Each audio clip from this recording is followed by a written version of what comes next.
Welcome to Portals of Perception and to the Universalis project number 17. I'm here with Karen Heney and Kyriaki Nikandrou. Welcome. Welcome. Hello, Aviv, and hello, Kyriaki. It's good to be here. Hello, Karen. Hello, Aviv. Always good to be with you.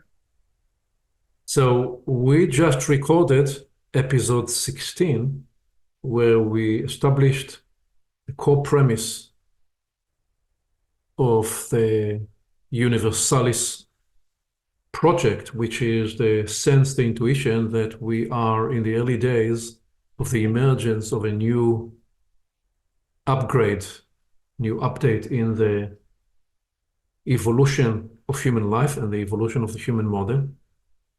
And we then surrounded that premise with several other premises and emphasized the idea of interior conductivity and connecting and communing with sources that can enhance human conductivity. And I then brought to life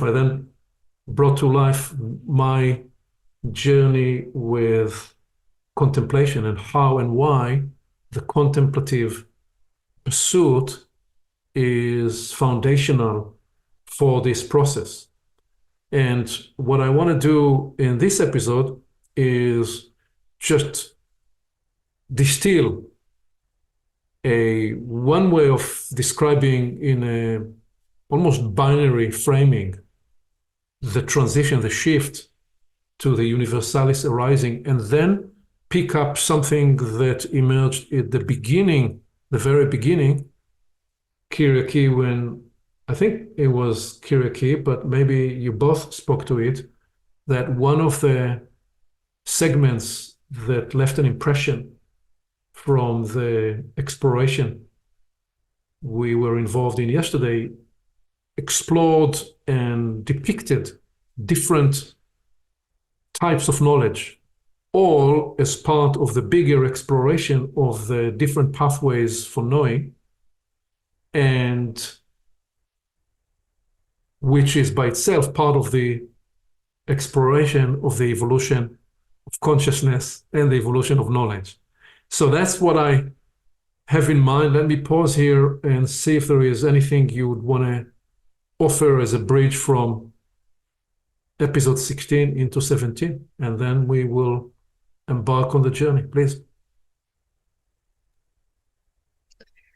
I want to comment on the technology of contemplation that you demonstrated in the previous episode.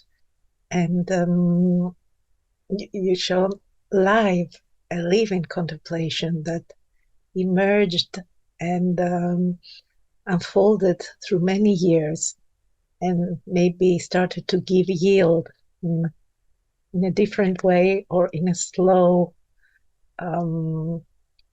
way, the way that a photograph used to appear in the dark room. And it made me think of the word contemplate, that there are the CON, what we say it's maybe carbon, oxygen, and nitrogen, so the three elements of life. And then templation, it has the template in it. So maybe there are templates of things in what we refer to, that before they materialize, maybe there is an unseen energetic source or template or archetype. I don't know, there are many ways that we can say it.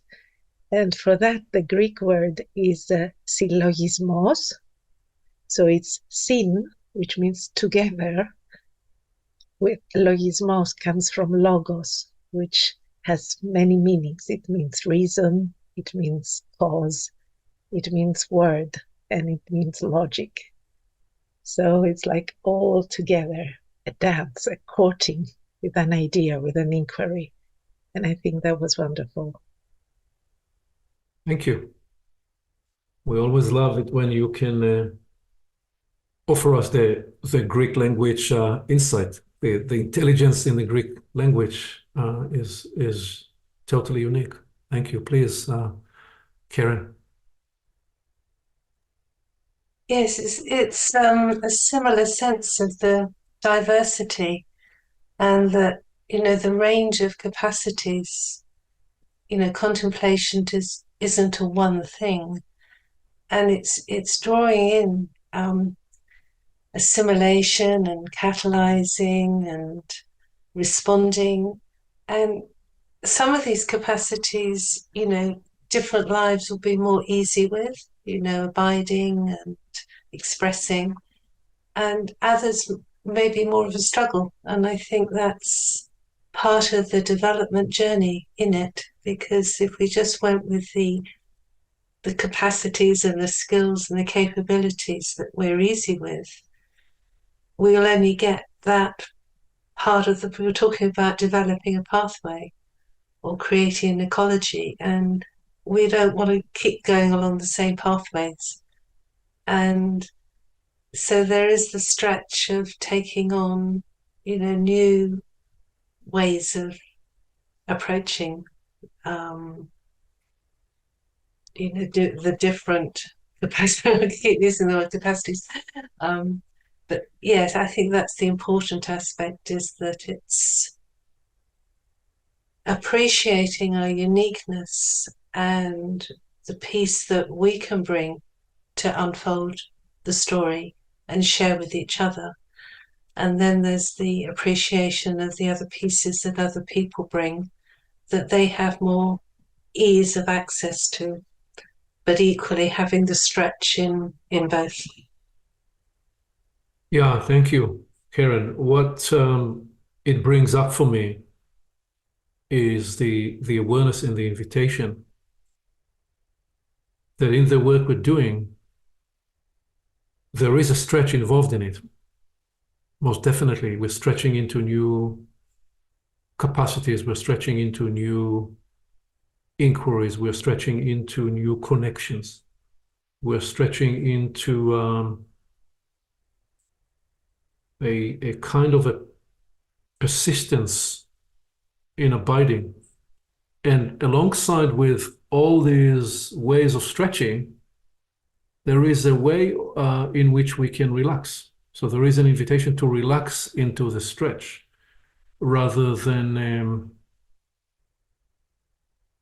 there is an effort of a particular kind, but inside the effort, the even greater yield becomes available when we are able to relax to it. So perhaps this was meant to be that you'll bring this up on the front end of this one, and we'll invite whoever is coming along for the journey with us to relax into the stretch of the journey.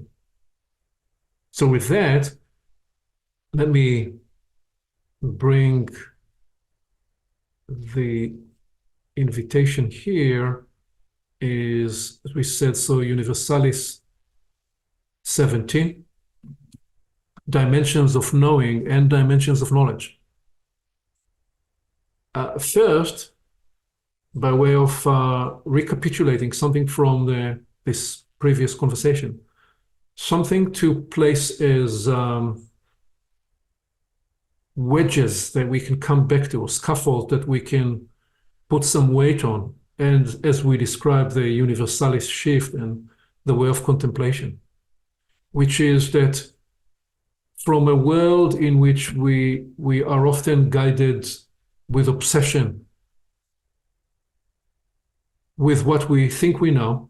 So a lot of the argument you see everywhere, certainly in the media, has about it an obsession with what we think we know. People are claiming, staking grounds, screaming at each other about what they know. So from that kind of a preoccupation to curiosity and inquiry about the unknown. That's the shift we are inviting to even come through the first gate into the Universalis project. everything we are describing, everything we are exploring, everything we are prodding here is an inquiry form, with curiosity, with humility, stepping into the unknown. Stepping into the unknown doesn't mean we go completely silent and vacant, although there are times where that may be absolutely appropriate to go silent and vacant as part of the meditative pause inside the quest into the unknown. So that's one way to describe the shift. And with it, we described in the previous episode again the intellectual and the other deadening influences or persuasions. So there is here an invitation to shift from intellectual interrogation, one that looks to fix things, and certainly to win an argument. And by the way, nothing wrong with debating to win an argument as a sport and also to sharpen our minds. It's just that we are in a different practice here. We are pursuing something different. We are deliberately pursuing the unknown, where we are inviting a whole person exploration and knowing. And it feels very different to being in the open space of a whole person exploration from the space of intellectual interrogation that is looking to fix and finalize the argument. We don't look to close an argument, we look to open the inquiry in this journey. And then, as we said, a shift from the conceptual to the contemplative. Conceptual is, as I narrated in episode 16, my journey with certain questions. I felt for many years that I couldn't make any serious headway because I was still treating those as ideas, as concepts. The moment I let the ideas and the concepts permeate the whole of me, the whole person, and the moment I released other latent faculties, I could go for a run with the inquiry, I could go for a swim with the inquiry, I could go for a stroll with the inquiry, I could sit with the inquiry, I could dialogue with the inquiry, I could breathe with the inquiry, I could marvel at the sunset with the inquiry, I could experience pain and struggle with the inquiry. I could do all of those things and many more while I was holding an inquiry in a part of myself. That was part of the shift from the conceptual to the contemplative. And the whole shift is one where I am prepared to move from fear-based desire for control to trusting the flow of life.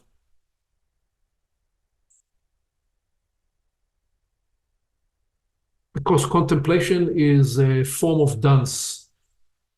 It's a dance with life. It's a dance with the flow of life. And I continue to learn to trust the flow of life, because when I lose that trust, I stumble and I fall on my face. And when I fall on my face, not the end of the world, I pick myself up. And then I realize that I can't pick myself up and all is well. And to therefore add to it that the egoic desire to know often seeks to arrest and control the universe. There's so much of I found the definition, I found the answer. What it does, it actually arrests the flow of the universe.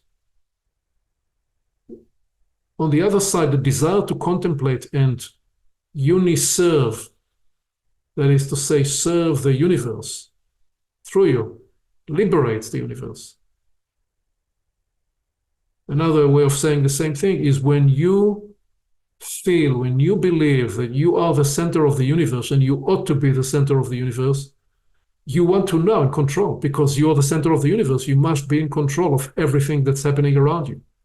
Of course, when we each experienced moments when we took this kind of an approach to life, certainly earlier on, and many people continue to try to assert control of the universe. But what happens when you try to assert control of the universe flies in your face, because you can't control life. And you'll be time and again rudely awakened, so to speak, that you don't control life. The other side of that is that when you seek to be an agency for life, the universe can freely use you for its exalted dance. Now, there is an interesting way I'm using here the word agency. In recent years, mostly, the word agency was used in the context of personal sovereignty, where people would teach each other how to reclaim your agency.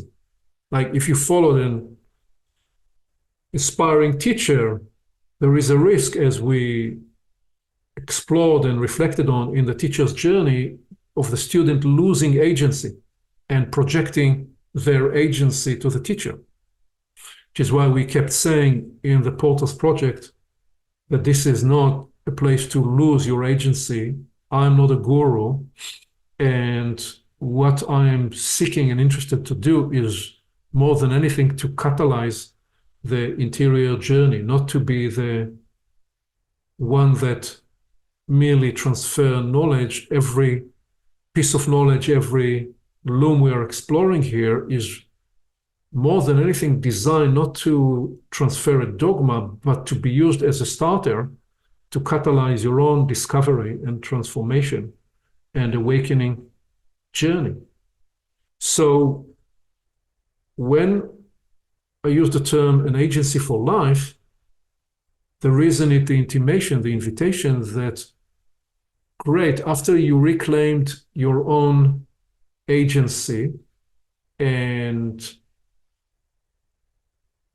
discovered the important liberating power that finds you when you are able to reassert your sovereignty, that's not the end game. Actually, there is something beyond that, which rhymes with the idea that Maslow is famous for, the pyramid of the hierarchy of needs and motivations, in which what was for many years popularized as self-actualization at the top. But it was only later realized that he was actually playing with another dimension above that, which was self-transcendence. Just didn't make it in the early days into the popularized version. So self-transcendence is a way in which you become an agency for life. So now, instead of you saying nobody is influencing me, which is a ridiculous statement, why would you not want to be influenced by anything? You want to be influenced by the everything that life has to offer, but not lose your agency. And then, after you secure that sense of safety of your own sovereign agency, there is something beyond that, which is you become an agency for life. So life can begin to use you as its vessel, as its tool, as its instrument. So the universe can freely discover its exalted dance through you and through your gift. One person, the universe will dance into the canvas to create beautiful images, as Karen does, for example. And another person the universe will dance its exalted dance through literally your dance movements, or through your voice, or through the way you teach, or through the way you parent your children, or through the way you take care of the sick. In 1,000,001 ways, the universe can freely use you when you surrender yourself for the idea and the possibility, the possibility of life working through you to guide you. And the sense in offering this as a foundation before we are about to explore the different dimensions of knowledge is to first ground ourselves in this idea in the Universalis context, which is, if we said in episode 16, that we are in the early days of a new upgrade in the human model, and that its nature is universal. Its other nature, describing it and naming it as universalis, is a bit of the masculine aspect of naming it, okay? That's, in a way, arresting. Releasing it from its arrestation, bringing the feminine nature to it, is describing that new upgrade of possibility for human life to be one where the full symphonic range of the universe can find its exalted dance through human life. Let me pause here and invite anything you'd like to build or comment to this, in essence, recapitulation of what the Universalis project is about. Yeah, it's more a sense of feeling and noticing a shift in looking at things this way, and the word that's turning up is an embodiment, and it's almost as if it's more almost the next stage of contemplation is first to contemplate and range, and through the abiding, then somehow the settlement allows an embodiment. And when I think of embodiment, I think of a theatre of expression, a theatre of function or service, or something that is, it's like an embodiment isn't just a holding, it's what it then allows the next step. And when you talked about the feminine aspect, I thought, yes, maybe that's part of what I'm feeling, this subtle shift of the two working together to allow the third. Thank you. Thank you, Karen. Please, Kyriaki. I find this shift very promising, very propositional.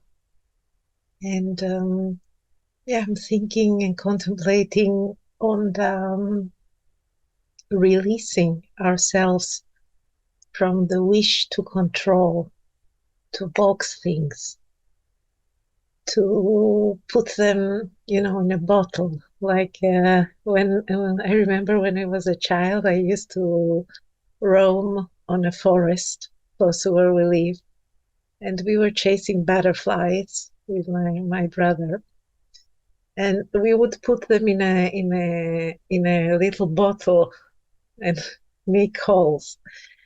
But because we wanted to capture them, we wanted to detect them, we wanted to collect them, and then slowly watch them die inside that little bottle. And I'm thinking that maybe knowledge dies in this way. Whilst if you liberate it, if you open it, if you wear it, if you dance with it, as you said, you surrender. And something also you said yesterday is that you let the inquiry dissolve in you as if it was a kind of paint. That's a whole different approach, and I don't know if it's more male or more masculine and feminine, maybe. And there must be also some values in the conceptual, some function of it. But I'm thinking also how to be free from that wish to know. Maybe it's a side effect or a ghost of education, that you have to know the answer to the test, and if you don't know, you get a bad grade, and this traumatizes you. Whilst this is so anti, in a way, natural to the natural curiosity and killing the natural curiosity. Well, maybe a different approach would be, okay, be open to explore, as you said, the natural curiosity. And it's a different journey. It's a different journey, basically. Yes. Well, so this is a wonderful platforming actually for where we're going next, because what I mean, just that place where you landed, what you said there, Kyriaki, it's an important observation. This is a world where you are, I mean, the commercial world is one where you are incentivized to know. If you don't know, you're not going to get the job, and you're not going to be able to play the game. So we celebrate in so many ways for many good reasons, competence and prowess and all those good things, mastery, all of those things are wonderful. The distinction we are making here is at what point that becomes an arresting because you lock yourself to what you know now. It's a very interesting thing because I remember years ago, it was, I think, in the Rio Olympics. I saw the American swimmers, Phelps and others, they came out of the pool, just won the gold medal, perhaps broke their world record, and they went to see the replay be outside the main pool. Why did they go to see the replay? They didn't need to relax for the next swim, because what you saw with the people that truly occupy or demonstrate mastery, that they are forever in the quest to refine their craft. So they live with an open inquiry. How can I do this better? What's another way to do this? What's another way to solve this challenge? You see this with great actors. They continue to use the scene as an inquiry. So they don't just think, I've figured that out. The moment they figure that out, they are now playing a dead play, and they want to make sure that they're alive. And one of the ways they make sure to stay alive is they stay in the inquiry. So it's a wonderful segue to exploring dimensions of knowing and the types of knowledge. It should say here, type of knowledge. I'm going to go through different types of knowledge and name them and suggest that they represent different pathways into different dimensions of knowing.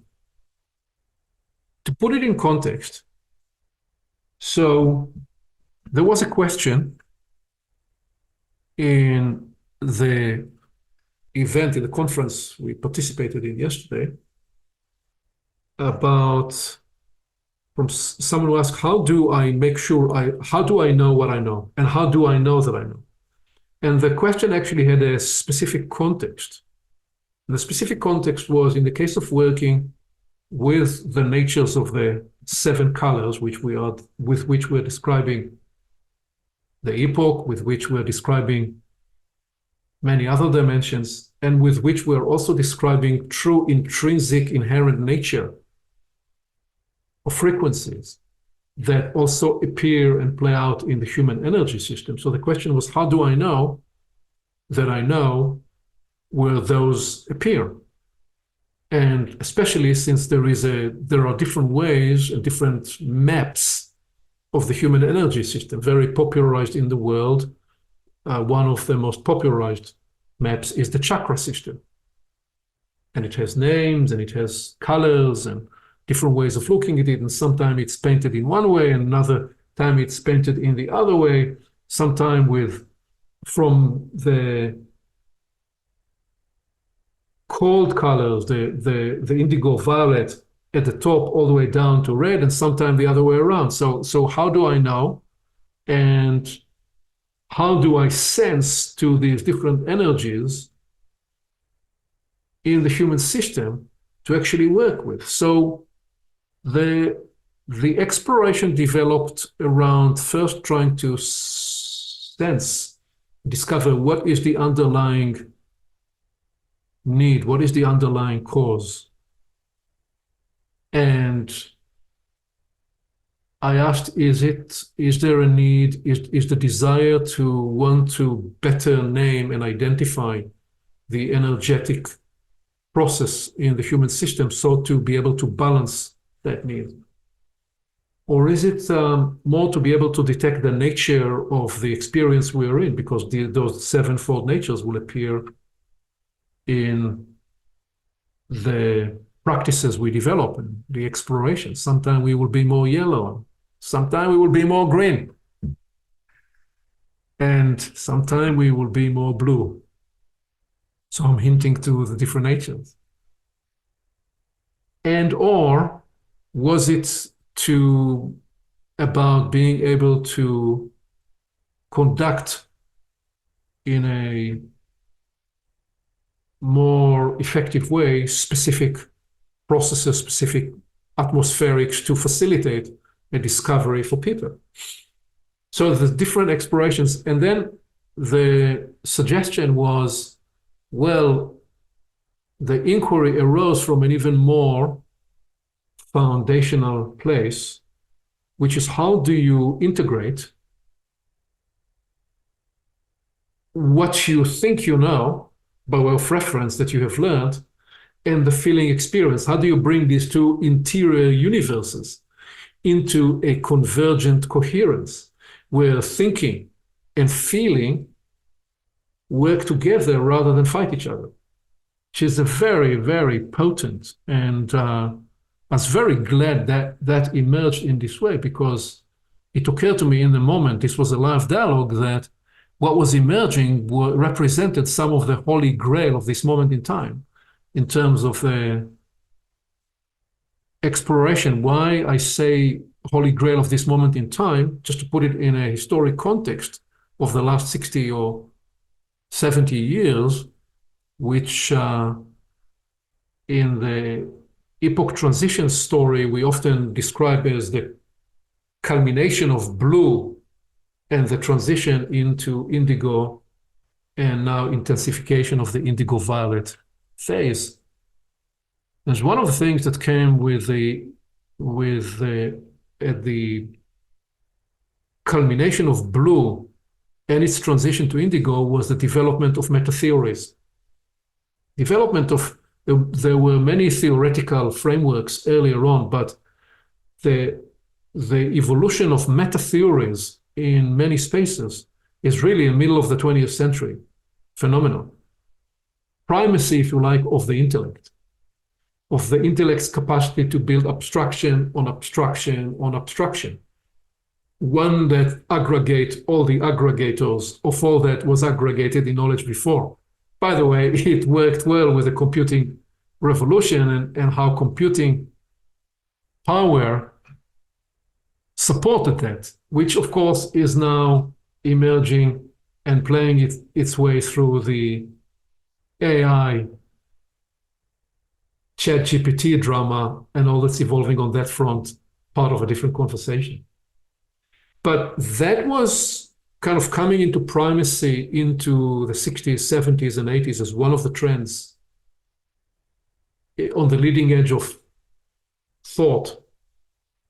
And what you saw that occurred into the early decade or two of the 21st century, especially with the younger generation, was the rebellion or the desire with many to back away from any meta theory and from any theory about anything, partly emerging through the proliferation of social media that provided each person with their own channel, YouTube channel, podcast channel. In essence, each person could now curate their own universe and could therefore feel their way by themselves, which is part of the liberation of the Universalis permission, as it still needs to sift through its various stop situations. And one of the stop situations, or one of the limitations that emerged, was a wanting to do away with any structure. because what postmodernity saw structure to mean was that was the injurious culprit, that was associated with domineering hierarchical systems in the past, and as it wanted to do away with structures in the socio-economic arena, it also wanted to do away with structures in the intellectual space and in the space of ideas. So for many in recent decades, that impulse expressed itself with, I can choose what's right for me by the way I feel. So let me just feel how I feel today, and I will then determine that that is how I am. If today I feel like an oak tree, I can decide that I'm actually not a human, I'm an oak tree. Or if I feel like I want to be a dolphin, I change my species today to be a dolphin. I mean, that sounds humorous, but it's that kind of proliferation of idea, one that lost even its context in the natural laws of what is the structural formation of human life. So what you saw there is a desire to abandon any thinking structures and any frameworks because of the accentuated feeling that where these meta theories led was to an experience that was divorced from the inner life. Because of what we explained primarily in episode 16, that the intellect ran away with the whole show, leaving behind the rest of the larger orchestra of the inner lives. And so the desire to re-engage with the inner life, as often happens when you're dealing with a polarity, bounce back to the other polar opposite. Let's do away with any thought. Let's do away with any structure. Let me see what I feel. But how do you actually sift through what you feel? How do you metabolize your feeling? How do you calibrate that feeling? Well, guess what? You're going to have to use some of your frame of reference. And so the inquiry led to a way of describing, which Kyriaki you just mentioned. First of all, what is the first principle of getting some universal references about how life works and how the universe works, which was and is the validity of the esoteric search for truth and the esoteric journey to unlock the natural laws of how the universe works. Well, the idea is not to replace your feelings, but to give you a tool set such that you can then travel to journey inside and have something in the background to access you, to access your inner truth, to access your inner discovery. That's a nice explanation and theory in one way, because for many who have been on this journey, they found that they come with that frame reference of knowledge and they impose it on their feelings. They in a way, superimpose and use it as a way to negate their feelings. And the inquiry actually arose in this very search to find a way to merge and integrate thinking and feeling into a new way of knowing. That was the essence of the inquiry. And it was in that place that I suggested perhaps an experimentation, because this is not something one person can tell another person how to do. You can offer a brief.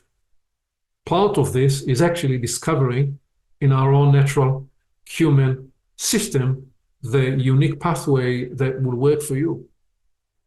The suggestion that fashioned itself on point was, because this was an emergent discovery dialogue, was, well, how about if you bring your frame of reference and you let it recede, you let it melt in you, as you said, Kyriaki, in the background. So when you need it, you can bring it to the foreground, but it can actually, it offers you safety when you let it rest in the background, when in the foreground you can sense and develop your sensitivity with your hands, with your other sense organs, with your other faculties, with your interior calibrations of what are you feeling? How are you feeling the temperature? How are you feeling the speeds of this process? How are you feeling your posture? Is it causing you to shrink or is it causing you to expand? Do you find that you are more curvy, or do you find that something is, are you going in a circuitous way, or is there something that's pulling you to sit or stand erect and be very straight in straight lines? Because these are all different natures that will suggest a different accompanying energetic quality that you're trying to characterize with colors or with other frame of reference to describe and combine thinking with feeling and experiencing. So that was very much the tone of the exploration. And then we had an add-on postscript to all this, which is the piece I want us to bring now and go through with you, which was a way of delineating different ways, different pathways of knowledge, and therefore different pathways into knowing. And I'm going to bring them one on top of the other, but actually they are not a hierarchy that one is better than the other, although they do tend to sometimes appear in the way I will reveal them. They also do appear in other ways, and often you come up to one type of knowledge, and that one type of knowledge cycles you back to an earlier knowledge and bring it up to date and re-energize it in you. So the limitation of a slide is I will show now something in a two-dimensional way, that something that deserves a seven-dimensional exploration. So how about if I bring these on screen, or is there something to say before that?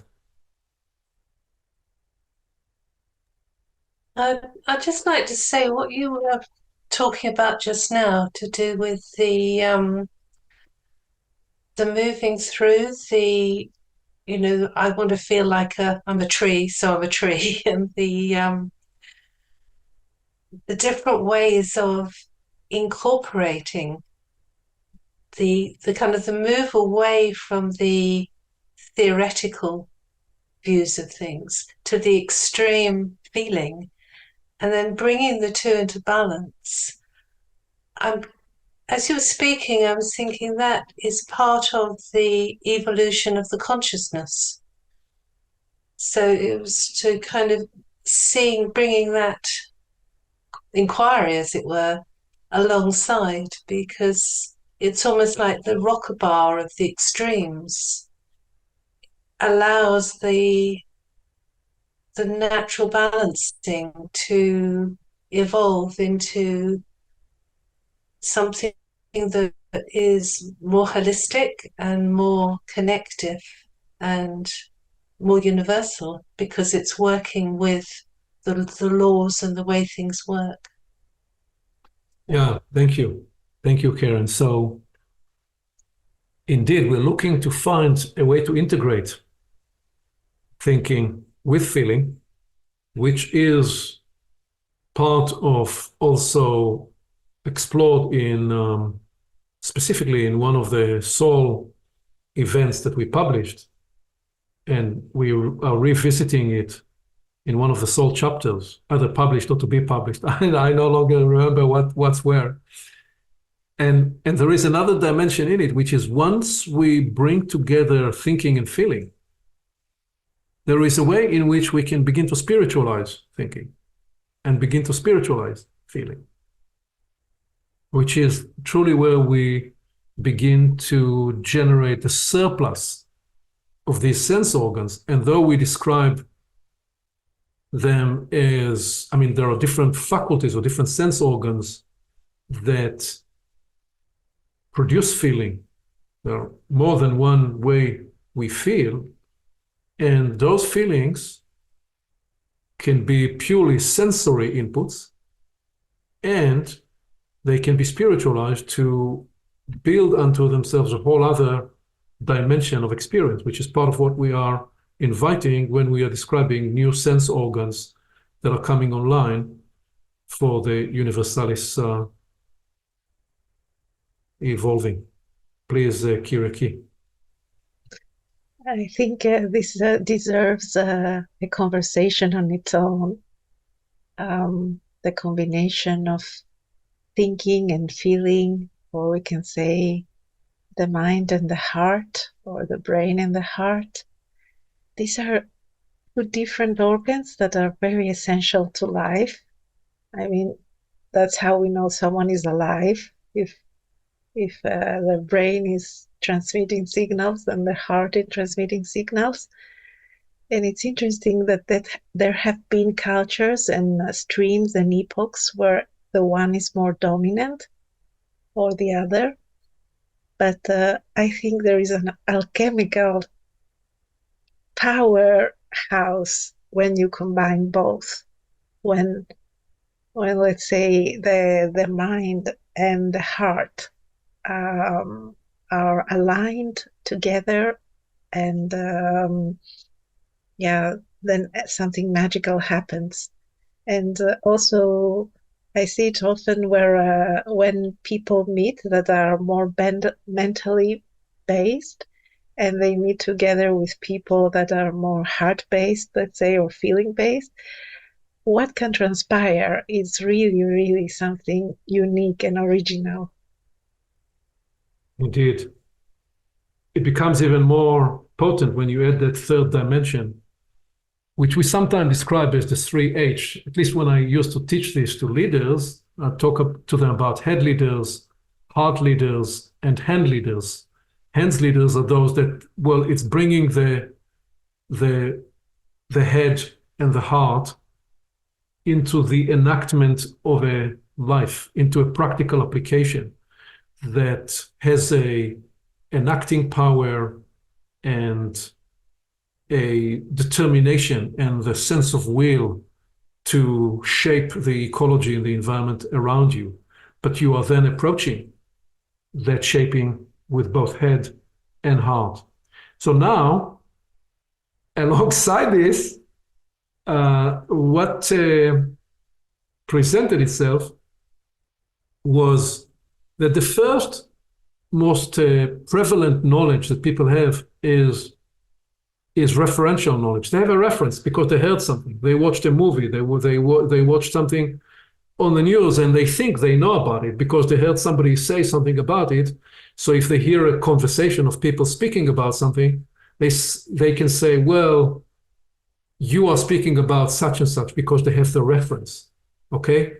Maybe they're speaking about a desert in Africa, or maybe they're speaking about the metamorphic process, or maybe they're speaking about anything else in the world. They have purely just a reference, which is a snapshot of a part of a part of a part of something, and it's the most superficial way of getting to know something. The problem is that it's the most used in our world. People think that if they have the reference for something, they actually know it.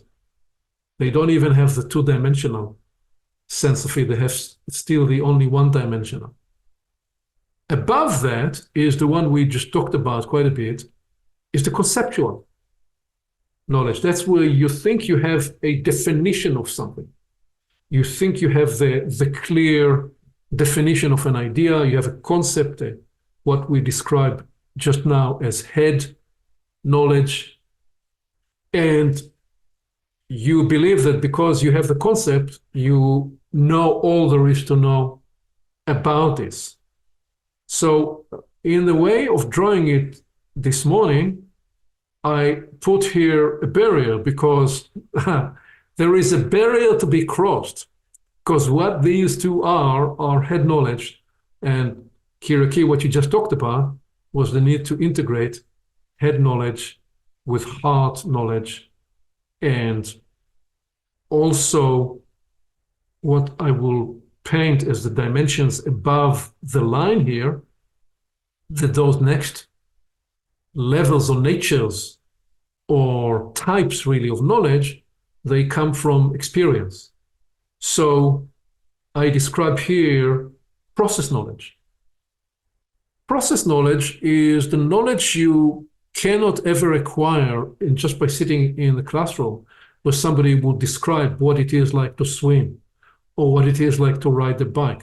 You need to actually dive in the water or ride the bike to get the process of riding the bike and staying balanced, or to get the process of staying well surfaced and well balanced on the water so you can swim. And I love the idea of, or the experience that goes with process knowledge, because that's really where you begin to develop what we touched a few minutes ago in the sense of mastery.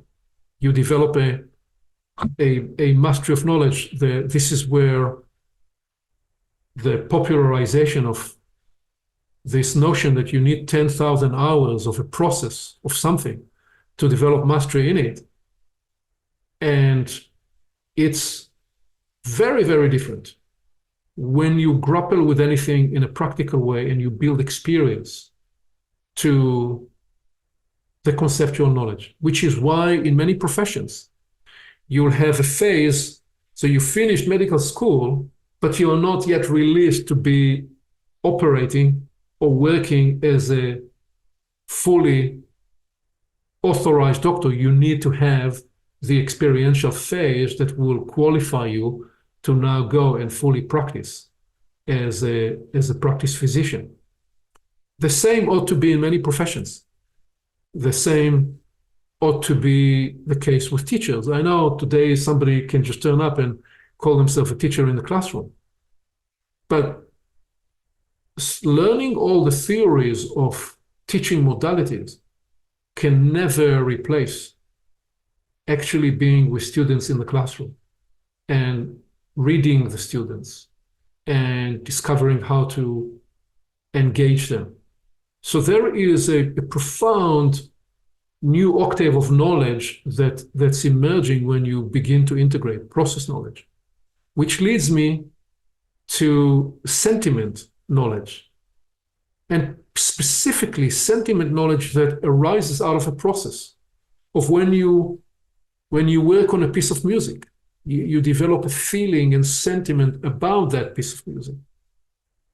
What you hear about process acting, that the actor is learning their lines, okay, so now they have the reference of their character, and now they have the conceptual framing of the scene, but now they are learning the motions, they go through the motions of that character. And the central piece of method acting and process acting is knowing in that scene what is the problem you're trying to solve, what are you trying to, where from and where to are you journeying in that scene. When that process is done well, it evokes, it enlivens, it awakens sentiment. The same, I propose, is available in any profession. When you are a nurse, in the first place, you do what you learn to do as a nurse.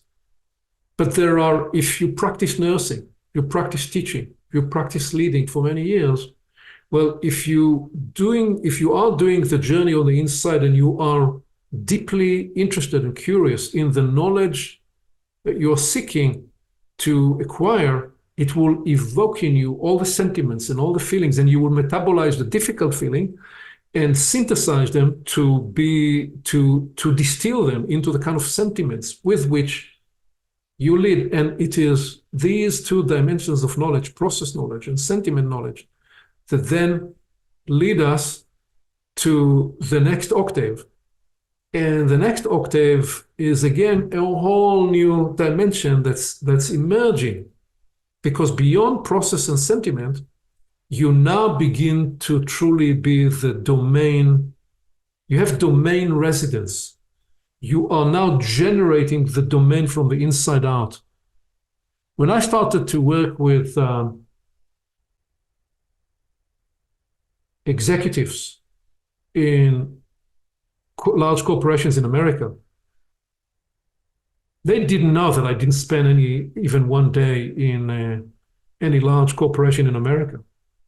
and that what gave me confidence and authenticity to work with them was, by the time, 25 years of deep quest into the esoteric knowledge of how the universe works and everything we discussed earlier on here, including human psychology and human behavior and its interior dimensions.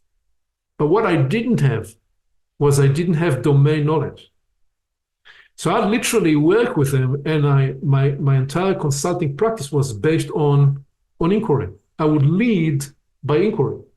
And the whole choreography of an experience of a leadership and strategy workshop with me was always inquiry-led, because I understood that there was something that could be transformative when we took these leaders into asking questions they never asked themselves and never asked each other. But I would come back home, and Sarah, my wife, will say, "So how was it?" And I said, it went great. I was only half an inch or a quarter of an inch ahead of them. And I can be with people, and I can, in a diaphanous way, assimilate their intelligence and translate from what they say where the next step is. But I was fully aware that I still, for a long while, didn't have domain residence. I wasn't inside their domain of their corporation, of their company. And there was a particular time when I came back home and I said, I think I have now been initiated into the domain. Because I started to have, the difference was the speed of knowing. When you have domain residence, domain knowledge, domain generations, it's different to process knowledge, to sentiment knowledge. These take more time. They are developing a bit like what we described earlier, perhaps on the, I don't remember anymore if it's on the beginning of this episode or the last one. I think it's the last one, the way that a picture used to be developed in the old days before digital photography. It would slowly present itself. And I have shared that my experience with contemplative practice was often one where it would be very slowly revealing itself. Well, once you become enmeshed and one with the domain, you get instant knowing, because the domain actually speaks through you, dances through you. And each and every person journeying here with us have the experience of that, either in your own life or through the area or in your profession, or through you and your relationship with your children or your spouse. You have instant knowing of what the issue is and what might be the approach. Sometimes you think you got instant knowing and you discover later it was a limited knowing, but that's a whole other story, not to get distracted from that. The domain knowledge, domain generation is a profound way of experiencing knowledge. And what then happens is that born out of that and inside it, there is a natural attunement, natural alignment to the broader intelligence and the broader network and field of knowledge and intelligence that's associated with that domain, even beyond it. So one of the discoveries I've made is that when you unlock some of the core knowledge of a domain, it allows you to then arc faster to the core knowledge of other domains, because the core principles of other domains have a link between them. And I'm beginning to now talk about the other aspects here that I will name. So that's first principle governing. So when you discover the first principle that governs a domain, and the first principle knowledge, whatever it is in your field of expertise, or you truly develop the practice of inquiring to identify the ordering of a domain or the ordering of the space you're looking at, and you are naturally attuned to see through the first principles, then you are finding a way to access a whole other kind of knowledge, at which point I drew another line to then finally add the last octave, and then I'll let you comment on all those different types of knowledge. And what I suggested here is that there is a point where the attunement to a domain and being centered in the first principle nature of that domain, you become the embodiment of the essence of that domain. It's another way of describing it, a whole other level of mastery, process knowledge, sentiment knowledge, and domain knowledge. Now you became the embodiment of that arena or that space or that artistry or that discipline that you demonstrate. And because of that, you're able to, through that embodiment, access the natural laws of the universe and how they're playing through that domain. And finally, there is over and above essence embodiment knowledge and natural laws knowledge, there is the service to humanity knowledge, which rhymes with what we described earlier in the sense of letting the universe dance with you, because everything you have acquired, everything you have developed, you are now prepared to proffer back in service to the human cause in small or in large scale.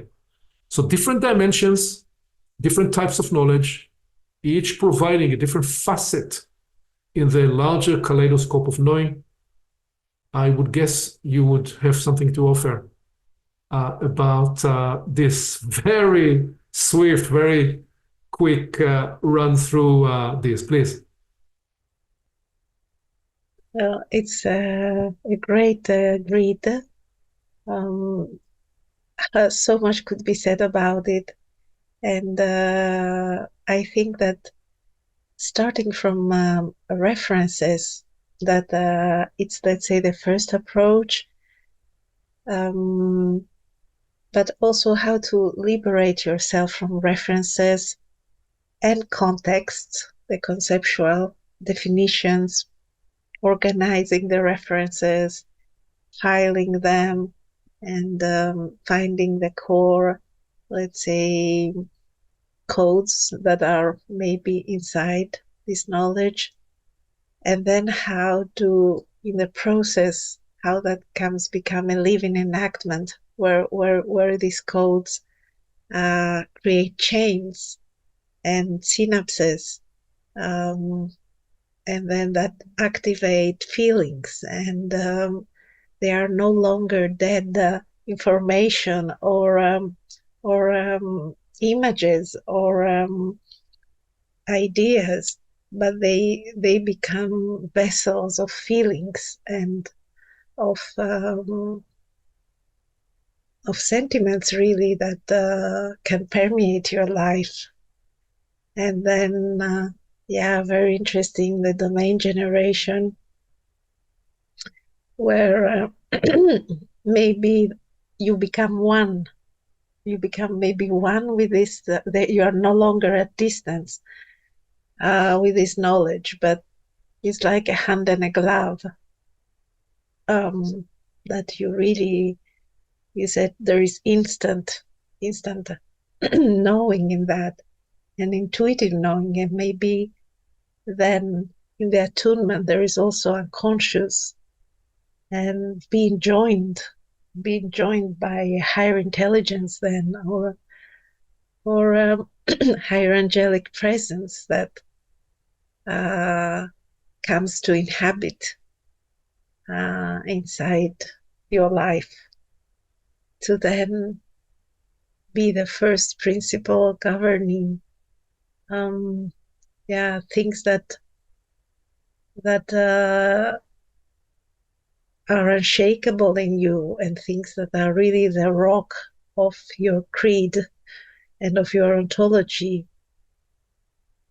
that provide a platform and a regularity so that you can then transcend to essence embodiment, the natural laws, and the service to humanity, where maybe your life becomes an embassy You're no longer just you, but you're serving a mission, and that mission has a specific purpose and service, which is a very, very high attainment of knowledge.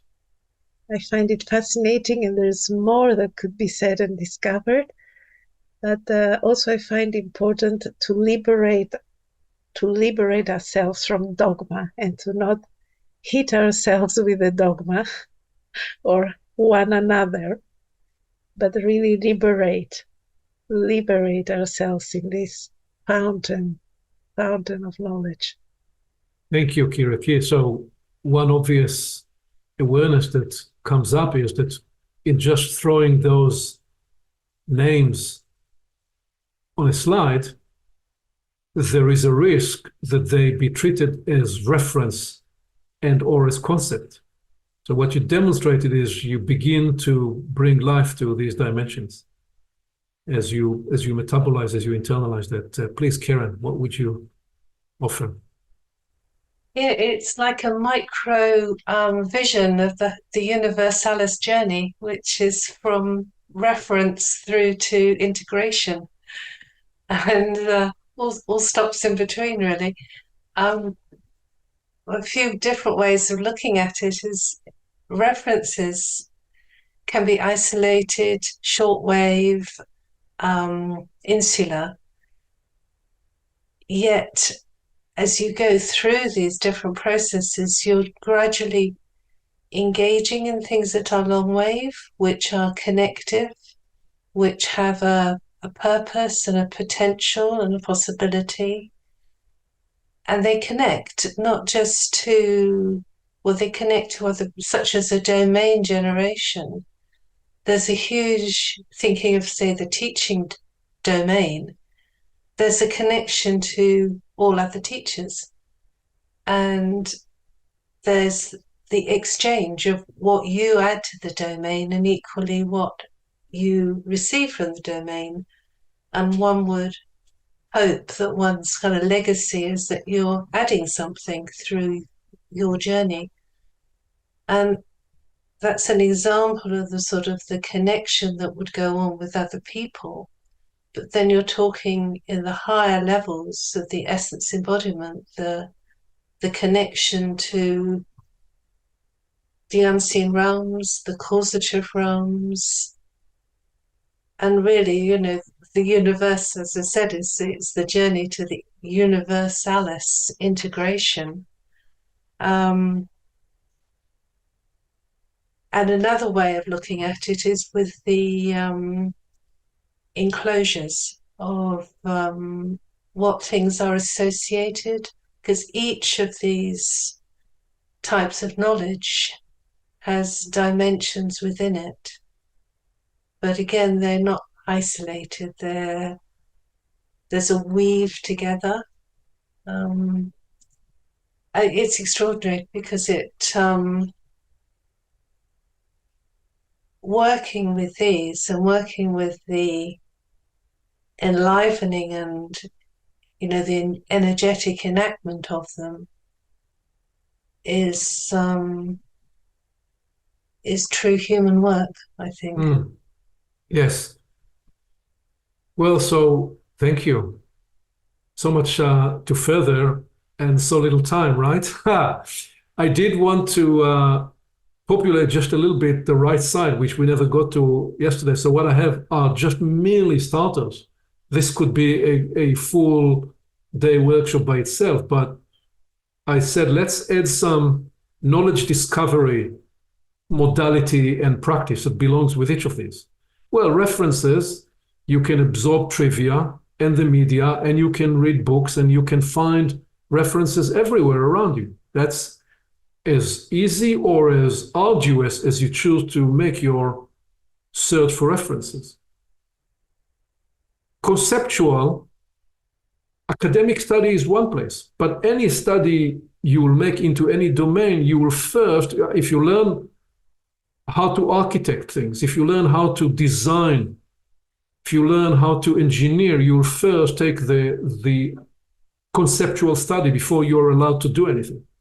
So there is an academic study of whatever space you are looking to enter, where you will assimilate the concepts that you are trying to assimilate. The process is truly an experiential exposure. You want to get experiential exposure. If you want swimming, dive in the pool. If you want to ride the bike, ride the bike. If you want to climb the mountain, climb the mountain. So all the workshops in the world about parenting are helpful sometimes, but you will truly get the exposure and the experience of being a parent when you become a parent. So there is an experiential exposure that will catalyze process knowledge. And then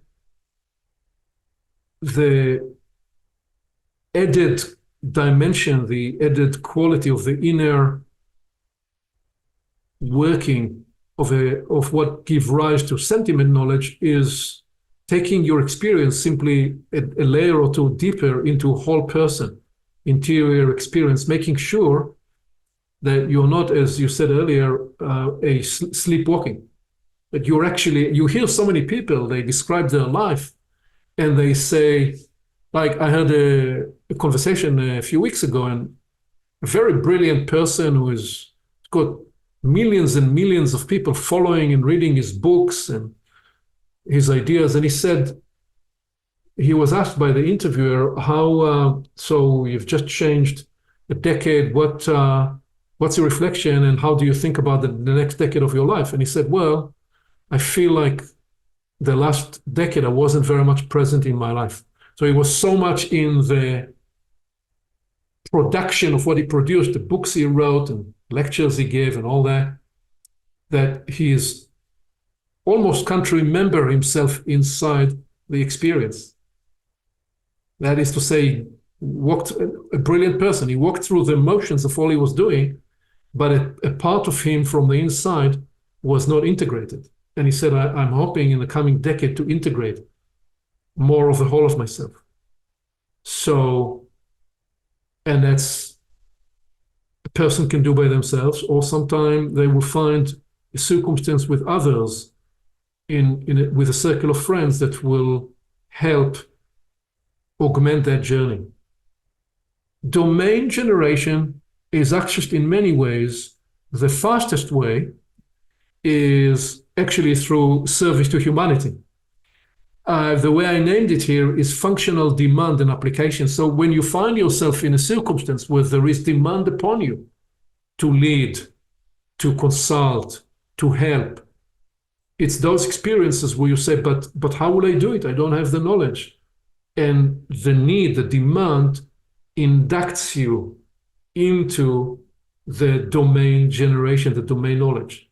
Sometimes very fast, sometimes more slowly. So facing a demand and applying yourself to the functional need is a way to acquire domain knowledge and domain generation.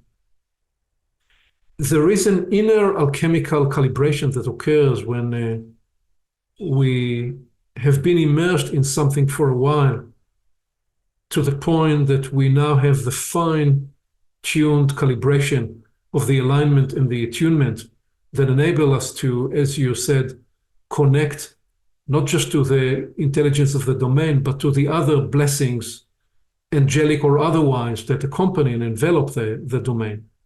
That's part of the inner alchemical process of calibration. And there is something profound that occurs in the exposure to first principle embodied example. So in trueness, I'm highlighting this here, but it's true for any kind of knowledge. When you are next to somebody who have the experience, who is the embodiment of that experience, and in this case, carries the embodiment of first principle thinking, first principle inquiring, first principle attuning, first principle responding. If you're in the presence of somebody who is the living exampleship, it's the fastest way is to catch the way of it from them.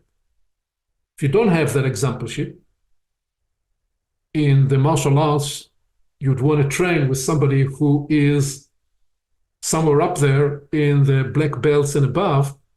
So he is the embodiment of the first principle of the martial arts. If you don't have that example, you will have to take a longer journey and to birth some of those capacities by yourself. Essence embodiment knowledge comes through essence generation work. We have a segment on portals where we demonstrated the nature of essence generation work, which is one expression of it is the contemplative abiding with a quality. So you could spend with a circle of friends a couple of hours, as we did on another portals recording, exploring the nature of care. What is the essence of care? And you hear how different people, they live into that quality. They don't just, it's not a concept. And person after person, you hear their stories and anecdotes, and it becomes a way for you to be catalyzed, to be awakened, to be activated on the inside to the pathways that will be for you the way to exhibit and express and embody the essence of care, or the essence of love, or the essence of joy, or the essence of patience, or the essence of fortitude, and so on. There is a way of seeking neutrality and neutral attunement where we are able to transcend all polarities and all biases, to truly observe the core principles at work, core principles by way of the natural laws of how the universe expresses itself through that domain, whether you're observing a landscape or your garden, whether you're observing a classroom, whether, as in my case, often working with a large international company and working with their leaders and trying to advise them to find the best pragmatic solutions to their challenges, knowing that whatever I'm going to be able to impart to them will be much more long-lasting if, whether overtly, consciously, or at least tangentially, it is anchored in some natural principles of how things work. If you want to create engagement in people and unlock their brilliance and their creativity, there are certain natural ways about facilitating that effect. So there is part of that, the acquisition of that kind of experience and knowledge is time and again doing the inner work to see what are your biases, what are my biases, what are my preferences, and can I observe those biases and preferences and desires, but can I find a place in myself that's neutral enough so I can act from a place of objective neutrality to see something for what it is, to see the domain for what it is, to see the challenge and the opportunity for what it is, rather than projecting or imposing on it my personal filter. That is what goes with that kind of knowledge. So it truly is already quite a profound development knowledge. And the best way to acquire knowledge and to develop the type of knowledge about being in service is to step into service. The majority of what I have come to learn emerged time and again from me stepping into situations for which I didn't have the know-how, for which I didn't have the qualification, for which I didn't have the capacity. And I learned by doing, learned by experience, learned by falling on my face. And I was able to learn because I decided that I love more the process of learning and development than I love my ego or my sense of comfort and confidence in the part of me that I know. So I time and again exposed myself in circumstances that made me vulnerable because I could be seen for the gaps in my ability. I mean, every video I'm recording here on YouTube, I'm seen for the gaps of my ability. But guess what? The video we are recording today is a lot better and with much greater ease and grace than the first Universalis project. So we are walking the talk and practicing what we preach by stepping into the arena and playing in the arena time and again. So that's what I thought we would do by way of just a very quick starter. Deserves much more time, but nevertheless took us longer than I actually thought. So anything you'd offer on this before we call it a day? Well, that's I would say like going out of the cave, facing the sun, and coming back in a way, like, right?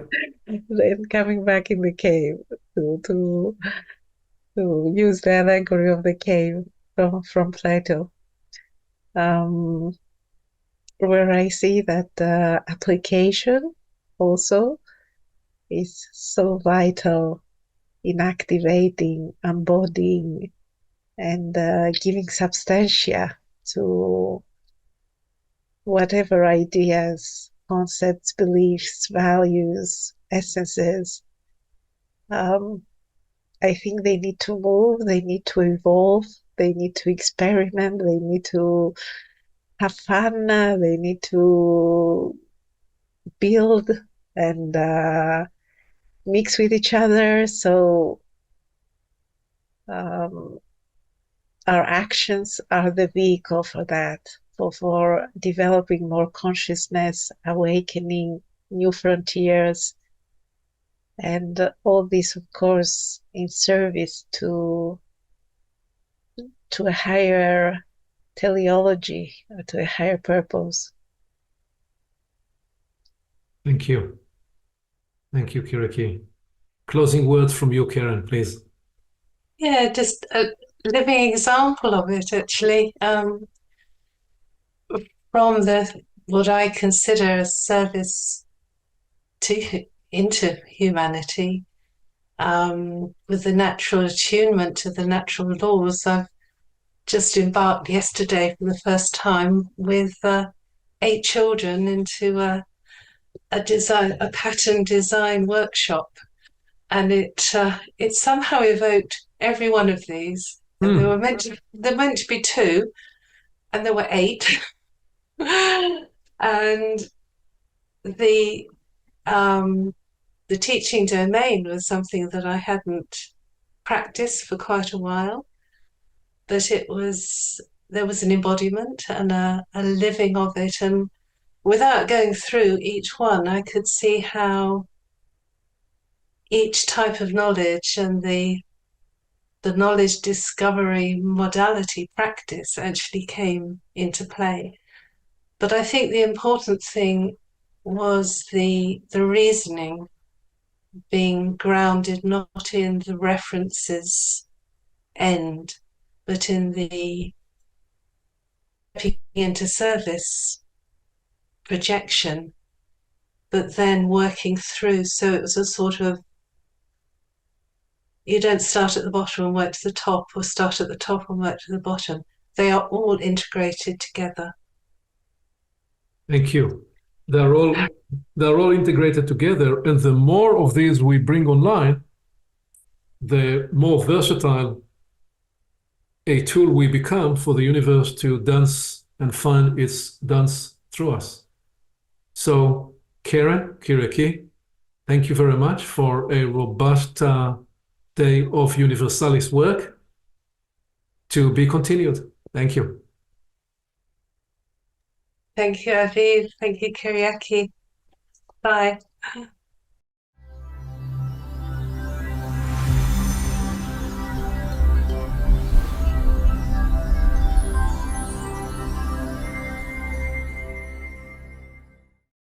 Along with our website at portalsofperception.org, Portals is also available on YouTube and on all podcast platforms, as well as social media. You can become an active member and join the conversation in community events. And you can help us get the word out by liking this content and by sharing it with your friends.